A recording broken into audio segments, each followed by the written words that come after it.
good afternoon, everyone, and welcome to Lunch and Learn. So we're going to welcome Mark and Kane here today. They are with the Northwest Arkansas Escape Room. Thank you, guys. It is a pleasure being here with you today. And yeah, escape rooms actually are a pretty new thing. How many of you guys have heard of escape rooms before today, or before you saw the flyer for today? Okay, so several of you have heard of it. How many of you have actually done one? Just a couple of people. Okay, all right, so not very many. That's not unusual. We very often, when we have customers come to our business, a lot of times they say, yeah, I've never heard of this before, but I found it online, went to our website or whatever, and they're like, or our grandkids told us about it, or a friend told us about it, and just wanted to check it out. And so it's a pretty new thing, and it's a really fun activity to do with all kinds of different groups. We have groups that come for team building, business groups, like Walmart sends people, Tyson, JB Hunt, and small businesses like maybe a dentist office or a bank, a local bank branch, or maybe a fast food crew or whatever. There will be team building events that come to it. And then we have a lot of families and friends that will come and do either maybe like a birthday party. Speaking of which, we do have a birthday today. Yeah. So happy birthday. Happy birthday.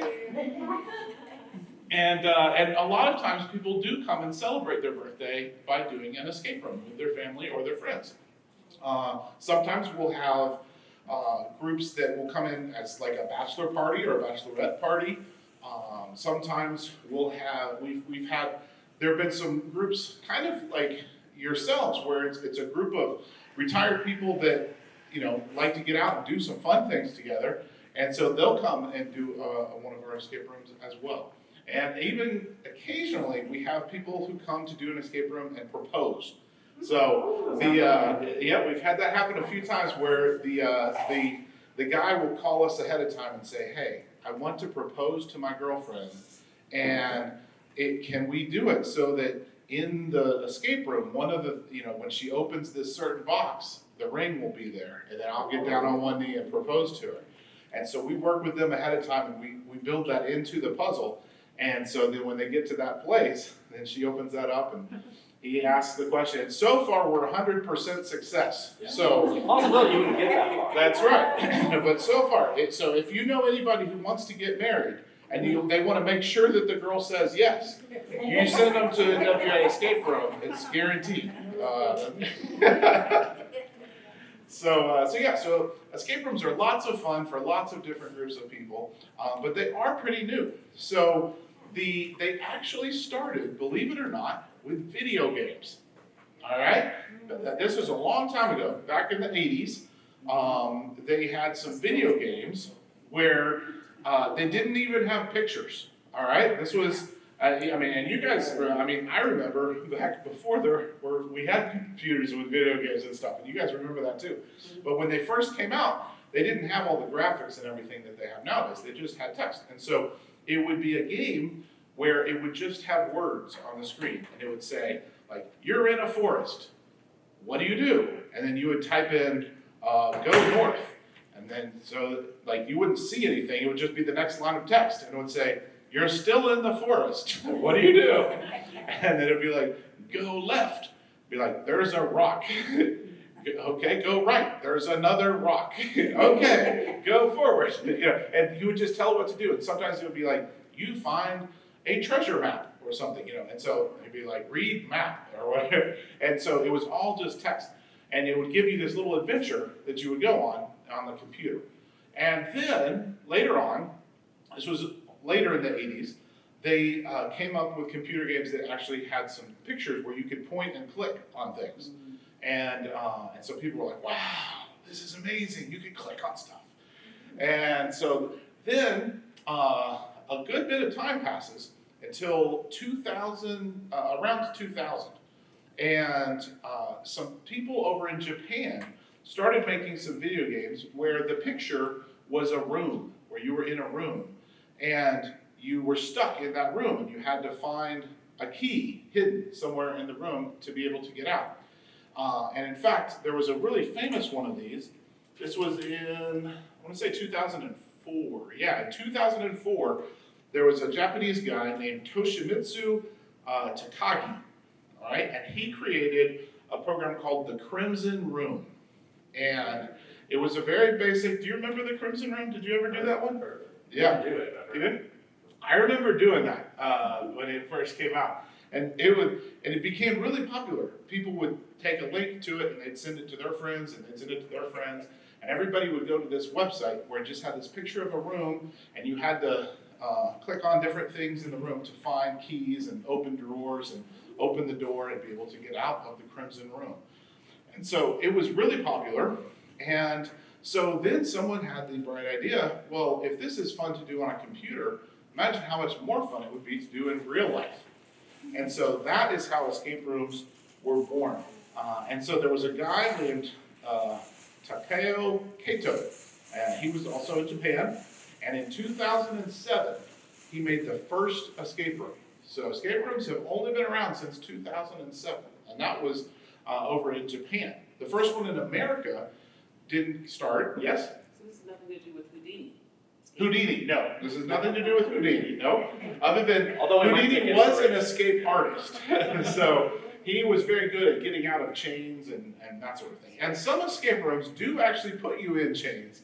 I've been in an escape room where you start off the room chained to a wall, and you have to like unchain yourself, and you have to find the key to get yourself out of there. So some of them do that. We don't do that at our place. We don't chain you to anything. I'm sure you You're get not- paid for that. You never know what you're going to get with these, though.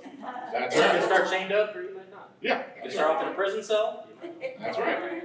So the first escape rooms in America came to San Francisco. That was the first one, and that was in 2012. So only about 13 years ago was when the first one came to America. And they were a huge success, and so very quickly they started multiplying and started to be a lot of them. So in 2012, there was one in America. By 2015, just 3 years later, there were 100 escape rooms in America, including us. So we started NWA Escape Room in 2015, so 10 years ago. And the way that happened was that my business partner, his name is Steven, he lived here, but he was visiting Houston, Texas for a wedding. And while he was there was an escape room there in Houston. And so they were like, well, this will be fun. We'll see what this is. It's a brand new thing. And so they did it, and they had so much fun. And he thought, you know what? Northwest Arkansas needs one of these. This shouldn't just be in Texas and California and New York. We can have one of these right here. And so he contacted me, and we decided to work together to create our own escape room right here in Northwest Arkansas. And Kane joined us very early on in that too. We started off down in Fayetteville, and we were on College Street there in Fayetteville, in a pretty small place, but it was successful and took off. And so then we moved to a larger location on Shiloh, and then we expanded to Bentonville here, and then COVID hit. And I should say, by the way, that by 2018, so remember the first one was in 2012, there were 100 by 2015, there were over 2,000 by 2018. All right, so that's how fast they took off. Now, interestingly enough, since 2018, it's kind of leveled off. So it quickly ramped up, and then it has not really gone above that. In fact, it went down during COVID. A lot of escape rooms went out of business during COVID. That was, and not just escape rooms, that was a tough time for everybody. But thankfully, we have come back, and so things are going well again. And we're happy to be here serving this community and providing another fun thing to do. So you can go bowling, you can go to the movies, you can watch Tom Cruise have an adventure, or you can come to our place and you can have your own adventure, And so it's a great experience. It's a lot of fun. And one of the great parts of working there is, I would say there's two things that I really like about working with the escape room. So one is the design part of it. It's really fun to design puzzles and to figure out ways to challenge people's gray matter to see if they can solve the puzzle, all right? And so that design process is really fun, which Kane also participates in that. He has helped design multiple of the rooms that we have had. We have 3 rooms at our Bentonville location, 3 different experiences up there, and then we have 3 rooms at our Fayetteville location. So between the 2, we have 6 completely different experiences that you can do. Because you normally don't do one more than once. You would go do that and either you beat it or you don't, but you figure out most of it, and then we would tell you the last couple of things if you don't finish it. So you wouldn't normally come back and do the same one again. You would do a different experience the next time. So anyway, so designing is a lot of fun. But the other fun part is running the rooms and getting to see people interact with those designs and getting to watch customers. There's that aha moment, you know, where you see the little light bulb go off over somebody's head, where they're working on something, and then all of a sudden, it's like, oh, I know what to do. Go get that thing. Go get that other thing. Bring them here. Let's put them together. You know, and then they're all excited, and it's really fun to watch that aha moment on people's faces. So, and every group is different. The escape room has to be the same every time.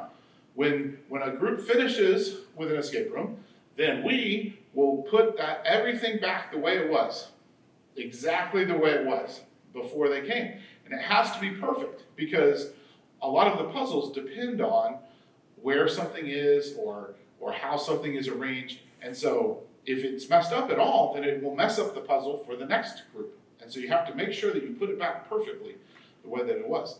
And then if you do, then everything works smoothly for the next group, and they get to have a lot of fun too. All right. So speaking of these puzzles, I brought in a few puzzles today to demonstrate some of the kinds of things that you might see in an escape room.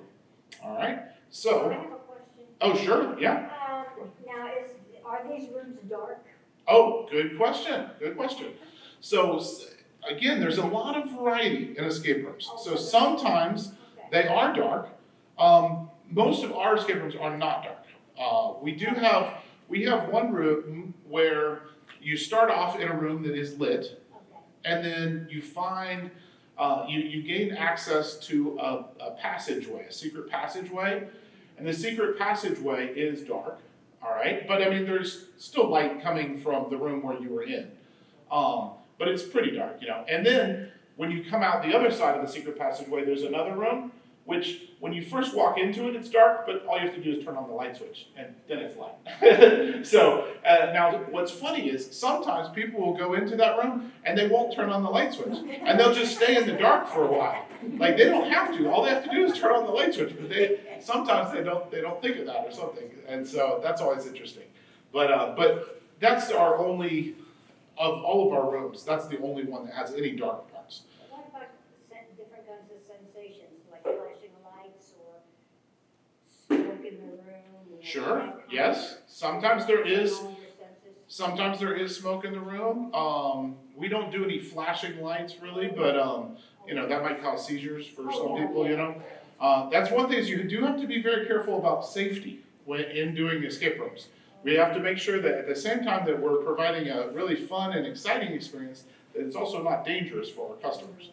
And so there are some things that we do for safety reasons. We always have a chair in each of something you can sit down on in each of our locations, because some people need to be able to sit down, they can't stand up for a whole hour.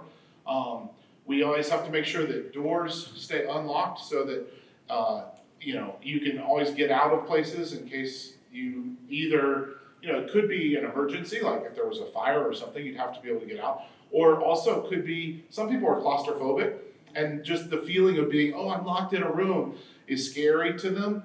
And so if they know that, no, actually, if you need to, you can just step outside and it's not locked. You can just walk outside if you need to. And then that helps them to feel a lot safer. And so that's an important part. How often do you change up the scenarios? That's a great question. Yes, we do have to change those up because, like I said, we have 6 different experiences, but since you're not doing them more than once, if you've done them all, then what are you gonna do, right? So we do need to switch those out. And we try to switch them about on an annual basis. So, put in a new room about each year. Yeah, that's a great question. Age group. Age group. We say it's fun for 5 to 105. If they're below 5 years old, they don't really understand what's happening. And they're just kind of confused and walking around and They're good finding things though. Yeah. well, They're great at finding. yes, kids are great at finding, not necessarily below 5, but Below. but like from 5 to say 12, that age group is really good at finding things. I don't know whether it's all the practice hunting Easter eggs or whether it's because they're short and they can look under tables. I'm not sure why, but kids are really good at finding the hidden things. And we do oftentimes have hidden things in the rooms that you have to find the secret stuff. And so kids are great for that. But then there's also some puzzles that are more difficult, and so having adults is also very helpful. And like I said, we have teenagers that come a lot, that especially birthday parties. We've got a person just emailed me this week about they want their 16-year-old grandson to be able to come and have a birthday party with his friends, and so it's going to be a bunch of them. And so, so that's there really is quite a variety of range, and a lot of times we have multi-generation where like the grandparents are visiting their kids and their grandkids, and they're trying to find something that would be fun for all of them to do, and so they come to the escape room and they have a blast together. Yeah. So they team up, maybe. Yes, exactly. And in fact, we have found that the best teams are the teams with variety. So if you have a team that has like grandparents and parents and kids, and has girls and guys, like that team is going to do better than if you have a group that's all like anything, all 12-year-old girls or 18-year-old guys or 35-year-old women, or like if they're all the same age and all the same gender, those teams tend to struggle more because they just don't have the variety of experience and knowledge that you get when you have a group of people with a varied background.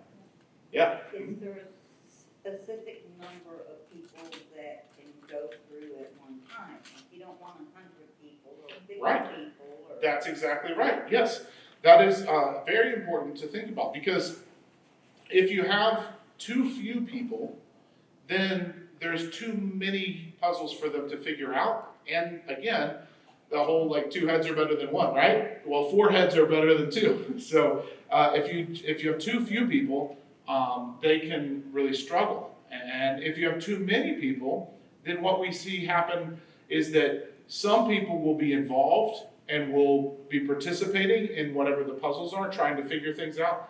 And then some people will just kind of be standing around watching, and that's not fun for them. So what we try to do is have different size rooms for different numbers of people. So at each of our locations, we have a small room, which you can do from 2 to 6 people. And then we have a medium room that you can do from 4 to 8 people. And then we have a big room that you can do from like 4 to 10 people. And if you have a group that's bigger than 10, we split them up and have them do 2 rooms at the same time and have a friendly race to see which team can finish first. Yeah. I think some of my grandkids came to one of the escape rooms. Okay. They have been with their church. Yes, we oftentimes have church groups, like youth groups This or. was several years ago, but Mm-hmm. It's great Well- for team bonding and building and such, so. Yeah. A lot of churches, schools. Yeah, schools, we Tyson do. and JV Hunt, so Yeah. we do a lot of wide variety of groups and sizes. And I would say using your sizes to your advantage is actually also important, right? Because you said before, we designed them in a certain way to fit a certain group of people, whether it's 2 to 6, 4 to 8. But just because you have a set number that we require, you also need to use your numbers to your advantage. It's easy to get disorganized if you have 10 people. It might seem like, it's going to be easier. We have 2 people in here to bounce ideas off of, and yes, that could be true. But at the same time, you could easily get disorganized, because if you ever played the game telephone, we're familiar with that, where you kind of pass one message along, and at the end it's completely different, right? So the similar thing happens in escape rooms. So as long as you use your team to your advantage, it can really help strengthen your bond as a team, whether it's your friendship, your relationship, your work team, or whatever it might be. And having one person who keeps things organized in the room can be very important. If you ever watched your grandkids play soccer when they're really little, like, you know what a soccer game looks like? Wherever the ball is, there's this clump of kids. The whole team is all right there. And then they'll kick the ball over here, and the whole team will move over here, which is not how you're supposed to play soccer, you know? You're supposed to have positions, and you pass it to each other. But this clump just moves around the field. So the same thing can happen in an escape room, where someone will find a puzzle, and then everyone just clumps on that one puzzle and ignores everything else that's happening. And that's not very efficient, because it's much better if you can work on multiple puzzles at the same time and have a couple people working on this one and a couple people working on this one and a couple people working on that one. That works a lot better. And so if you can have one person who's kind of keeping things organized and being like, oh, okay, all right, how about you two come over here and work on this? You know, kind of keep people from clumping up too much. That can be very helpful. Let's go ahead and let you guys actually do one of these puzzles here. So could you bring the books to the table back there? All right, so at each table here, I have a puzzle with a lock. So there's different types of locks that we use in escape rooms. This one has some letters and some numbers that you line up with the word master. This is a directional lock. Many of you have probably never seen a lock like this. This lock here has a joystick in the middle that goes up and down and left and right. Okay? You guys ever seen a lock like that? No, yeah. These are a newer kind of lock, and so they can do directions, or we can put stickers on them that make them colors or letters or shapes or whatever. And they can remember really long combinations too, which is interesting. So before you put in a combination on this, though, you need to make sure you squeeze it 2 times to clear the lock before you put the combination in, because otherwise it won't work. So you just squeeze that twice before you get started. Okay? And then these, you're just going to line up the letters and numbers with the word master here. All right? So here we'll have this for you guys. And then that one, you're just going to line up the numbers straight up and down. The numbers that you think. Stop the bottom facing the forwardmost position. That's right. Yeah. Okay. So I've given you some clues to go with your lock. And so work together as a table and see if you can figure out how to open your lock. What always marks the spot? What always marks the spot? Yeah. Okay, so just double check, make sure that these locks can be tricky because they need a reset. Okay, yeah, and I think you all did do that. Let's try one more time. What was your first theory, left to right? The second one is A, and the third one is M. We were trying to twist that. Fourth one is Putting it on. 6. Uh-huh. All right, so everybody got their lock open? They did. All right, and our birthday table in the back was our winner. They got theirs open first. Good job. Now, so in an escape room, there will be a lot of different types of puzzles. Okay, now when escape rooms first started, it was just about finding the key and opening the door. All right, but escape rooms have developed since then, and so at this point, escape rooms are not just about finding a key and opening a door, but there's actually a story to each escape room. So at our escape rooms, for instance, we have one that's based on Al Capone and goes back to the mobster times in Chicago, you know. We have one that's Space Wars that happened a long time ago in a galaxy far, far away. We have Three Musketeers room. I like the Three Musketeers. Then down in Fan, Tom Cruise. Yeah. You said impossible mission. We did have it. We had a Impossible Mission. Yeah, we did have a room that was based on that a long time ago. Currently, we have a room that is based on the Lord of the Rings. We have one that's based on Batman, and we have one that's based on the board game Clue. You guys ever played Clue? Where you have Miss Scarlet and Colonel Mustard and Miss Peacock and all of them, right? Murder mystery fans here. Yeah. So in that escape room, each of you would go in, you'd be one of those characters, and one of you would be the murderer. And so you'd have to work together as a team to figure out who did it, and what room did they do it in, and what weapon did they use. Was it the candlestick? Yeah, exactly, right. And then we've added one other part to it, and that is why? What was the motive for the crime? So that's what that escape room is about. So each of our escape rooms has a story to it, all right? And another thing that's important about escape rooms is how the puzzles fit together, okay? So some escape rooms, this is not what we do, but some escape rooms have a very linear flow for their puzzles. What I mean by that is, imagine that these 3 puzzles that we gave you guys, let's say that this puzzle here that you guys did, when you opened this lock, it was on a box that had a lock on it, and you opened it up, and inside that box was this clue, right? Now you guys would not have been able to open your lock until you got that clue.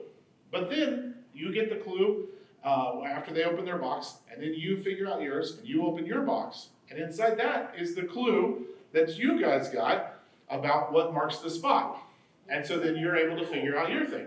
Now that would be a very linear thing where you couldn't do yours until you got that clue, which was in their box. And they couldn't do theirs until they got the clue that was in their box. And so the whole room gets stuck on one place. If any team is doing an escape room and they get stuck at any point along the way, nobody can move on because everything depends on the last thing, right? So then the whole thing can get bottlenecked. So what we do at our escape room is, in order to avoid that sort of problem, is have a more of a radial design. And what I mean by that is, instead of having everything be like a line for step 1 to 2 to 3 to 4 to 5, instead we'll have maybe 5 different puzzles that are all like spokes of a wheel. And all of them can be worked on at the same time. And so some people can be working on this, and some people can be working on this, and some people can be working on this. But each one of them will find something that is important for an overall puzzle at the end. And so everybody can have stuff they're working on independently, but you're also all working to combine that as a team to work together. So one way to do that, for instance, would be, let's say we had a lock like this. I'm sure you guys are familiar with this kind of lock. This is your classic dial lock, right? And these, to open these, you need what? Combination of Numbers. how many? 4. 3 numbers. Oh, yeah. 3 numbers, yep. You need 3 numbers to be able to open up a lock like this, right? So what we could do is, inside this box that had this lock, we could have this that says, first go 3 times to number 11, Yeah. right? And then inside this box, we could have second go 2 times to 33 in the reverse order. And then inside the last box, we could have third go 1 time to 39, right? So if we did that, then each of you could be working on your puzzles at the same time and figuring them out in whatever order you figure them out. But at the end, when you've all done your part, then you can put that together to open up a lock like this, right? Does that make sense? Yeah. Yeah, so that's how we design puzzles at our escape room, is doing that radial design, where it's like spokes from a wheel, and then it all connects back to something, okay? And then you can gain on the other person that's not quite that. Exactly, so then if one group finishes first, they can say, okay, we've done our thing, now maybe 2 of us will help you guys, and 2 of us will help you guys to do the next thing. Yeah, exactly, yeah. Or maybe they'll say, all right, now we'll go on and we'll work on this other puzzle, you know? Because we finished this one, we'll just work on a 4th puzzle that is a 4th spoke of the wheel, right?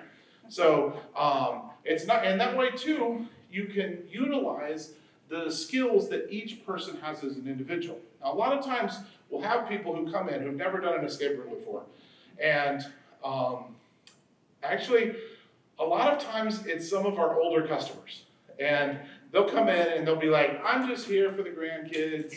I'm just here to like watch them have fun. I don't think I'm going to be able to contribute. I'm no good at this kind of thing. I don't think I'm going to be able to do it much. I'm just gonna watch. And then they get into the room, and lo and behold, it turns out there is something that they know which is critical for some puzzle, or some skill that they have that little grandkids like, I didn't know you knew how to do that, Grandma. Like, you know, and there will be something that they can contribute that they had no idea was going to be useful, you know, but it turns out that it is. And that's the thing, in each escape room, we try to put a variety of different types of puzzles that require different types of skills. So maybe there will be a puzzle that is like a math skill thing. Maybe you're good at math. Maybe you're not good at math, and you let somebody else do that puzzle, right? Maybe there's one that, so for instance, there's a puzzle right now that I created in this room.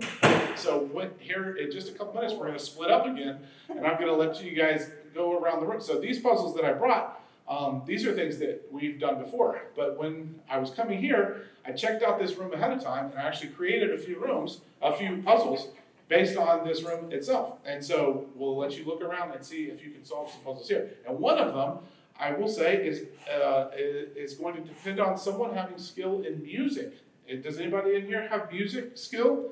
Anybody play the piano or the guitar or anything like that? You play the guitar? You play the guitar? You play piano and guitar? Okay, we got some music people here. Okay. See, that's the kind of thing you probably did not think when you came here today, hey, my music skill is going to help solve a puzzle. You probably did not think that, but it is. All right? So maybe we'll have our musicians work on that puzzle today. So, and then I do have a math puzzle. Anybody in here good at math? Not really. Nobody's good at math? My Okay. kids always went to my husband for help. Would anyone like to try? Well, anyway, I've got actually two different math ones. One easier math and one hard math. So maybe we'll go with the easier math one. I'll try. But and then we've got one that's depending on finding things. Like we talked about, kids are really good at finding things. But maybe one of you guys is good at finding hidden things, you know, or just being very observant. That is an important thing in escape rooms, is being observant. Because sometimes if you see something that's a little bit unusual, it will catch your attention, and that might be a clue to figure something out. So, for instance, I'm just doing this on the fly, okay? Over here, I noticed that we have some markers.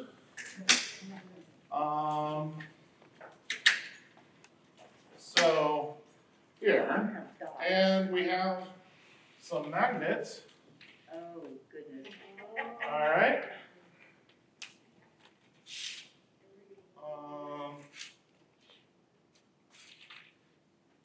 So, all right, so there could be something, just as an example, like that, okay? And, all right. Now, at first glance, if you just weren't paying attention and you just looked over here, this would just look like random dots on a whiteboard. That's just a typical whiteboard. It wouldn't stand out to you. But let's say that you found a piece of paper that had some colors, right? That had 4 colors in a row. And let's say it was blue. We'll go in the order of the rainbow. So let's say it was red, green, blue, black. Okay? Red, green, blue, black. All right, and that's you just found this piece of paper that had red, green, blue, black. And you're like, well, I don't know what to do with that, right? What do I do with a piece of paper that just has 4 colors on it? Red, green, blue, black. All right, but then maybe someone was observant and they looked over here and they said, oh, hey, wait a minute. Here's those same 4 colors. Red, green, blue, black. Maybe that's connected, right? But then what would you do with it? What do you think? What would go with red? 4, yes. And green? 3. Blue? 2. And black? 5. So now you have a combination. 4, 3, 2, 5. And maybe that opens up a lock. All right? So this is the idea where anything could be a clue. Anything could be turned into a puzzle. And so being observant and just being able to notice, oh, wait a minute. Those colors match the colors that are on this paper I've been looking at, you know. Now, of course, unfortunately, there's a lot of other things in this room. And so those, that can be very distracting because it's hard to tell, well, what's important and what's not important, right? And so that's one thing that is also part of the design that we have to be very careful of, is avoiding what are called red herrings, all right? And a red herring is when you have something in a room that looks like it's important, looks like it might solve a puzzle, but it's actually not important, it's just there, you know? And it's funny because we try to avoid those things, but even with it, sometimes people will go in and they'll find stuff that we hadn't even thought about, and they'll be like, oh, that must be a clue, and we're like, oh, no. You know, they'll like turn over an object in the room and be like, oh, made in China, that must be important. And we're like, no, that's just a sticker. You know, or it'll have the price tag, you know, and they'll be like, oh, the number is $19.99, that must be important. And they're like, no. And so then we'll have to go in and take the sticker off, you know, so that the next group won't be confused by that. So we try very hard to avoid red herrings, but that is something that you have to be very careful about, because when you're in an escape room, you need to make sure that the things that are in there are actually important and are pointing people in the right direction. Now that's a red herring, because I'm going to give you guys some puzzles that are in this room, but that's not one of them, okay? I just made that up, so that's not part of it. Okay, first of all, for our 3 musicians, okay, what I would like you guys to do is go check out the piano. Middle C is. Yeah, everything is in this room. Everything is in this room. Okay. Who here is good at finding things, you think? So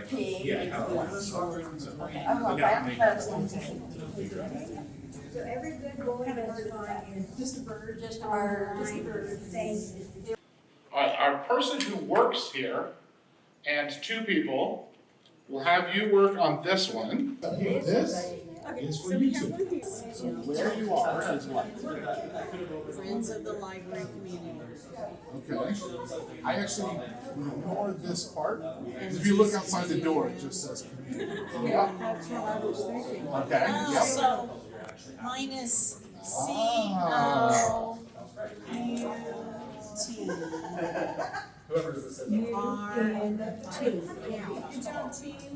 Congratulations to all 3 teams. Everybody did a good job there, solving their puzzles, going around and finding the hidden things, figuring out how to rearrange those letters, and everybody got the right answer. So good job. That was cool. That was fun? You like that? Yeah. And so that's the way escape rooms are designed, is that inside the room there will be all sorts of clues and things for you to find. Sometimes it might just be a hidden key. Sometimes there might be something that just looks ordinary, like a thermometer on the wall. And then you open that up, and it turns out there's a key inside of it. You know? So sometimes there are hidden things like that. Sometimes there are hidden clues, like the pieces of paper that you've been using to solve your puzzles. There's all sorts of different things that you might find in an escape room. And you work together as a team, and you have 1 hour to solve it. So that's the tricky thing about escape rooms, is that once you go in there, there'll be a timer on the wall, and you've got 1 hour to accomplish your mission, whatever the story is for the one you're doing. You have a mission you're trying to accomplish. What was your clue? Now, when you get to the end, yes. Now this is very similar to what happens at the end of an escape room, because after you're done, everybody's so excited, and they all want to tell each other like, "Oh, this is what we did. This is what we did. This is how we figured it out." You know. And so our parking lot, like right after people finish doing the escape room, they'll go outside and then they'll hang out in the parking lot, and they'll all be talking to each other about what they did. Which is great. That means you had a fun time. That means you were enjoying it, you know. So we're happy to see that. Coffee and donuts. No, we don't have coffee and donuts. Yeah. But what we do have is different pictures that you get taken at the end. So at the end of your escape room, depending on whether you escaped or not, depending on whether you accomplished the mission, you might get your picture taken with the victory sign that says, "We escaped and we did it." Or you might get your picture taken with the one that says, "So close." You have some examples of those on your flyers. Yes, yes. So depending on what happens, you'll get a different picture of your group, and then we put those on our Facebook page so everybody can just grab them off of there and have those as a little souvenir. So that's your goal. That's what you get when you win, is you get your victory picture posted there, so everybody knows that you're a winner. Yes. So this was a little portion, like, what would we do, like 10 times of this type of thing? To Yeah. build the whole Exactly. area? Right, exactly. And the puzzles would have more of a theme to them. These are pretty abstract puzzles that you could kind of just do anywhere. But in an escape room, the puzzles would fit with whatever the storyline was that you were doing, you know. Like if you're solving a murder mystery, you might solve a clue, solve the lock, open it up, and maybe find evidence that would contribute to solving the overall murder. Yes, like in the clue room, for instance, you might find a candlestick or a wrench or a knife or whatever, you know. So you'll find things that actually fit with whatever that story is. Yes. I was just gonna mention with the storyline idea, like he mentioned that there's like a room that's like similar to Star Wars and that type of thing. It's not just Star Wars stuff, it's like you're trying to solve, you actually have a specific mission to solve. Like, and for Palpatine is, I don't know, this Yeah. or whatever. Yeah. Figure out what his plan is or something. Yeah, a real good example of that was like Al Capone's hideout he had mentioned. So a lot of that room is trying to collect the evidence you need to be able to put Capone behind bars. Mhm. And so you can't do that without the evidence you would need, so you have to go undercover, right, inside of Al Capone's hideout, which is what the room is. And then you go ahead and investigate to see if you can find the evidence, and if you can find enough of it, you should be able to put him behind bars. Alright. And in that room, there's also a telephone. And so some of the mobsters might call you while you're in the room, and you might talk to the mobsters, and you have to not blow your cover because you're undercover, so you have to pretend to be a mobster, you know, when you're talking to them.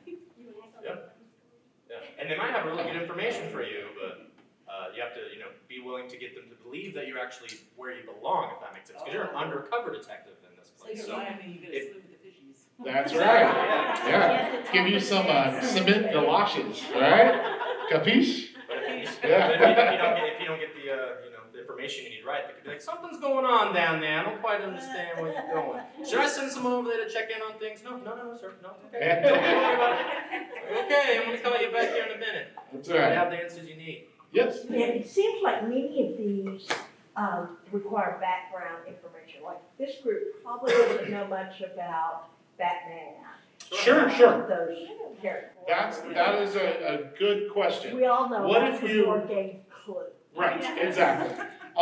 So when we design the rooms, we do design them so that if you are familiar with that stuff, you if you've seen some Star Wars movies or you've read The Lord of the Rings, you're going to recognize some things and you're going to be like, oh, I know what that's from, that's cool, But if you have not seen those things, because we do have teams that come in and they don't know anything about that, but they still want to do the room and have fun.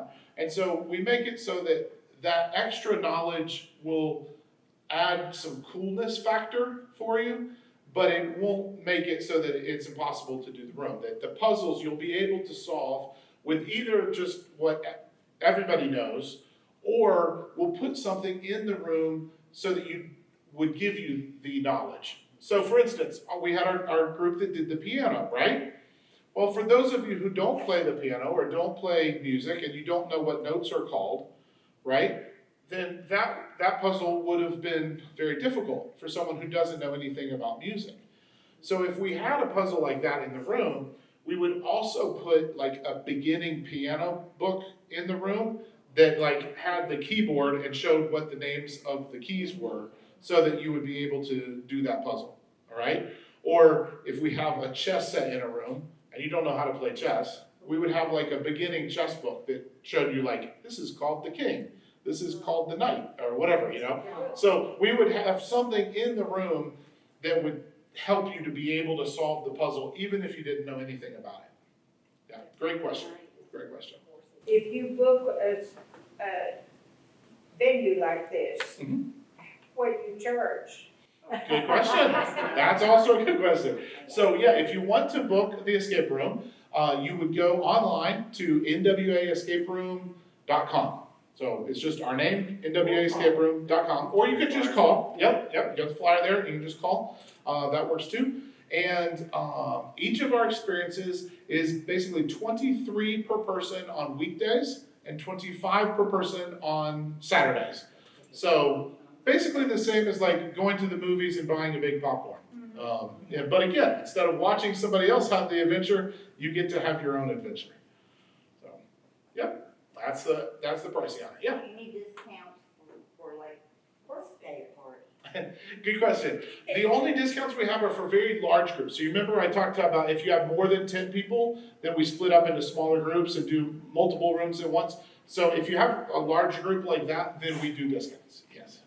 And it might be worth mentioning, we do gift vouchers as well, so you're thinking about maybe buying this as a gift for somebody else. Hopefully you're interested enough to do it on your own, but if maybe you think someone you love would really like it too, you can purchase gift vouchers through our website as well, and then they can redeem those to get it home anytime that they wish as well. That's right. If you go to a website again, it's NWAEscapeRoom.com, and up at the top there's a thing where it says like planning the fun, and if you click on that and scroll down to the bottom, it has and actually the gift certificates thing might be right at the beginning when you first go to the webpage. Yeah, I think there's a link when you first go to the website, NWAEscapeRoom.com.